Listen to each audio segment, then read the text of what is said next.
ఎక్కడ చూసినా రైతులు మర్చిపోతలేరు.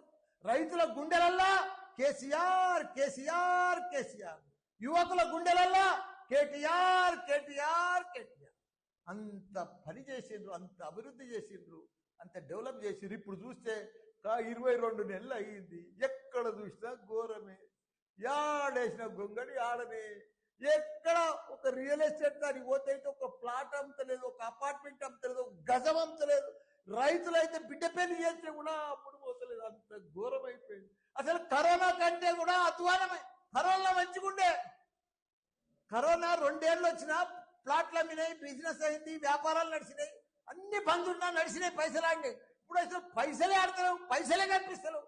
ఓ మాయమైనట్టేనా, ఓ మంత్రం చేసినట్టేనా, ఇదంతా ఎందుకైంది వచ్చిందంతా అని అందరు ప్రజలందరూ కూడా డిస్కషన్ వచ్చారు. అంత పెద్ద అన్నపూర్ణ రాష్ట్రం, అంత పెద్ద పంట పండింది, అంత అభివృద్ధి, వ్యాపారాలు, real estate, India level builder అంతా వచ్చి హైదరాబాద్కి వచ్చినాయి. ఎత్తైన 58 అంతరాల బిల్డింగ్లు కట్టింది. అమ్ముడు పోయినాయి. ప్రపంచమంతా హైదరాబాద్ అంటే ఒక సింగపూర్, న్యూయార్క్ లెక్క చూసింది దాన్ని. అసలు దాన్ని అంతా బిత్తరపోయింది, బోసిపోయింది. ఇప్పుడు ఆ రింగ్ రోడ్ వెంబడి వస్తుంటే హైదరాబాద్ అంతా ఫైనాన్షియల్ సిటీ వస్తుంటే అంటే బాధ అవుతుంది. బిల్డర్స్ అంతా అవుట్ అయిపోయారు, కష్టాలలోకి వచ్చేసి. ఇవన్నీ కూడా కాబట్టి మనం అంతా ప్రజలు కూడా అందరూ గమనించాలి. కాంగ్రెస్ ప్రభుత్వం ఇచ్చిన మాటలను వాళ్ళని ఈ ఎలక్షన్లల్లా, రాబోయే ఎలక్షన్లల్లా ఘోరంగా మనమంతా కూడా వాళ్ళకు ఓటు వేయకుండా ఓటుతోటే బుద్ధి చెప్పి మనం మళ్ళా బీఆర్ఎస్ ప్రభుత్వాన్ని గెలిపించుకోవాలి. మనం పాత రోజులకు మళ్ళా రావాలి. మనం మళ్ళీ కేసీఆర్ మళ్ళీ సీఎం కావాలి.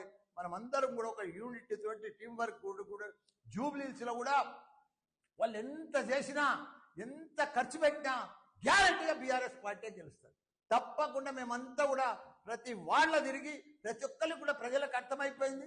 వీళ్ళ మోసపూరిత పదార్థం, వీళ్ళ బాకీలన్నీ మొదలు ప్రజలకు గట్టి ఓటు అడగాలని చెప్పి ప్రజలు ఇంటింటికి పోతే వాళ్ళు ఇదే నిలదీయాలని కూడా చెప్తున్నా. అందరికి కూడా జై తెలంగాణ, జై